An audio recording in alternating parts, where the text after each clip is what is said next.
रात के 10 बज रहे थे। सतोशी अपने स्कूल से घर जा रहा था। वो देखता है पास की एक अबैंडन्ड बिल्डिंग में एक लड़की उसको देख रही है घूर घूर के।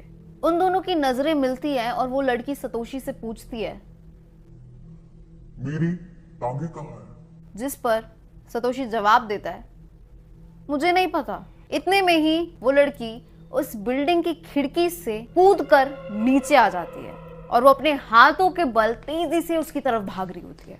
इतने में सतोशी रियलाइज करता है कि इसकी लोअर बॉडी पार्ट तो है ही नहीं। ये भयानक व्यू देखकर सतोशी पैरालाइज हो जाता है, उसी जगह पे खड़ा रह जाता है। इतने में ही वो लड़की तेजी से उसकी तरफ ये तेके तेके साउंड निकालती हुई आ रही होती है अपनी क्लॉज से। वो उसके पास जाकर पहुंचती है। उसके मुंह में एक खुकरी होती है। उस खुकरी को निकाल कर सतोशी को 2 हिस्सों में काट देती है। अर्बन लेजेंड्स, भूत प्रेत की कहानियां, ये कहानियां ऐसी होती हैं जो generation to generation pass on की जाती है। टीनेजर्स इन कहानियों को आपस में सुनाते हैं और बच्चे इन कहानियों से बहुत ज्यादा डरते हैं। आज मैं आपके लिए लेकर आई हूँ एक जापानीज अर्बन लेजेंड जिसको कहते हैं तेके तेके। So without any further due, let's get straight into the story. कुछ लोगों के हिसाब से तेके तेके एक फेटल एक्सीडेंट की विक्टिम थी, पर कुछ लोगों के हिसाब से उसने सुसाइड किया था। तेके तेके एक जापानीज अर्बन लेजेंड है एक लड़की के बारे में जो कि रेलवे ट्रैक्स पर गिर जाती है और उसके शरीर के 2 हिस्से हो जाते हैं। जापान में हर लोकेलिटी में तेके तेके का एक अपना अलग वर्जन है, तो इसकी ओरिजिनल कहानी क्या है ये बताना थोड़ा मुश्किल है।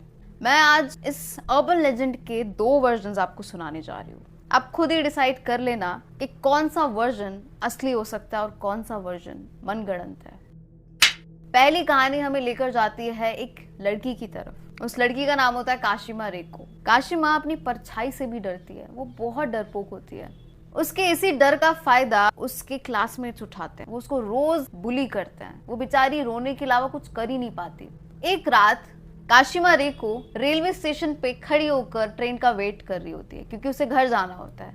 पीछे से उसे बुली करने वाले क्लासमेट्स आकर खड़े हो जाते हैं। वो काशिमा रेको के कंधे पर एक बड़ा सा कीड़ा रख देते हैं। उस कीड़े को देख के काशिमा रेको इतना ज्यादा घबरा जाती है कि वो गलती से रेलवे ट्रैक्स पर गिर जाती है। इतने में ही एक बुलेट ट्रेन आती है और कुछ सेकंड्स के अंदर काशिमा रेको के बॉडी के 2 हिस्से हो जाते हैं। और तब जन्म होता है एक वेंजफुल स्पिरिट का, यानी कि एक ऐसी आत्मा का जो आज भी जापान में अपना रिवेंज लेने के लिए घूम रही है।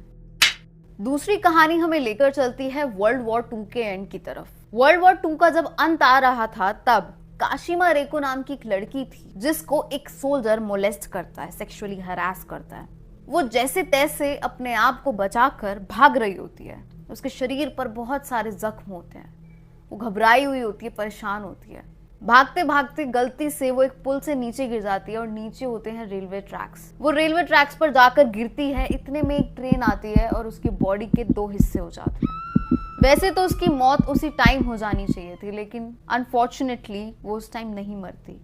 वो बहुत ही ज्यादा पेन में होती है, अनबियरेबल पेन में। वो अपनी बॉडी को, यानी कि आधी कटी बॉडी को जैसे तैसे ड्रैग करके इधर से उधर ले जाती है ताकि कोई उसकी मदद कर सके। स्टेशन पर एक आदमी उसे देख लेता है, लेकिन उसकी मदद करने की बजाय वो उसको प्लास्टिक से रैप कर देता है और काशिमा रेको उस स्टेशन पर इतने दर्द में मरने के लिए पड़ी रह जाती है और उसे स्लो एंड पेनफुल डेथ मिलती है, जिसके बाद जन्म होता है तेके तेके का।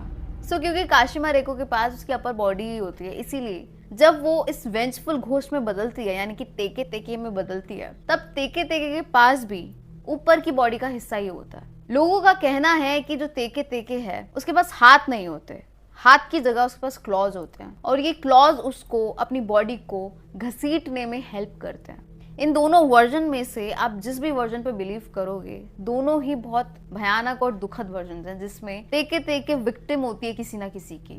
किसी इंसान की गलती की वजह से वो तेके तेके बनती है। काफी लोगों के हिसाब से तेके तेके इंसानों से डिस्गस्टेड है क्योंकि इंसान उसको मरता हुआ रेलवे स्टेशन पर छोड़ गए थे और किसी ने उसकी हेल्प नहीं करी। इसीलिए उसे जो इंसान दिखता है वो उसको मार देती है और वो उन्हें उसी तरीके से मारती है जिस तरीके से वो मरी थी। पर काफी लोगों के हिसाब से वो आज भी अपनी टांगे ढूंढ रही है। इसीलिए जब भी किसी का एनकाउंटर तेके तेके से होता है तो सबसे पहला सवाल जो वो उस इंसान से करती है वो सवाल होता है, मेरी टांगे कहाँ हैं। ये घोस्ट ज्यादातर जापान के जो स्टेशंस होते हैं उनके टॉयलेट्स में पाई जाती है। सो ये जो तेके तेके की कहानी है, ये कहानी हमें यही सिखाती है कि हमें दूसरों के दुख पे खुश नहीं होना चाहिए। अगर कोई इंसान दुख में है तो उसकी मदद करो, उसको ऐसे छोड़कर मत जाओ। अब ये कहानियां सच हैं या नहीं ये तो मैं नहीं जानती, लेकिन काफी लोगों के हिसाब से ये कहानी मेड अप भी हो सकती है, ताकि लोग तेके तेके नाम के भूत से डरें और गलत काम करने से बचे। सो दूसरों को परेशान करने की सोचना भी मत, नहीं तो तेके तेके आ जाएगी।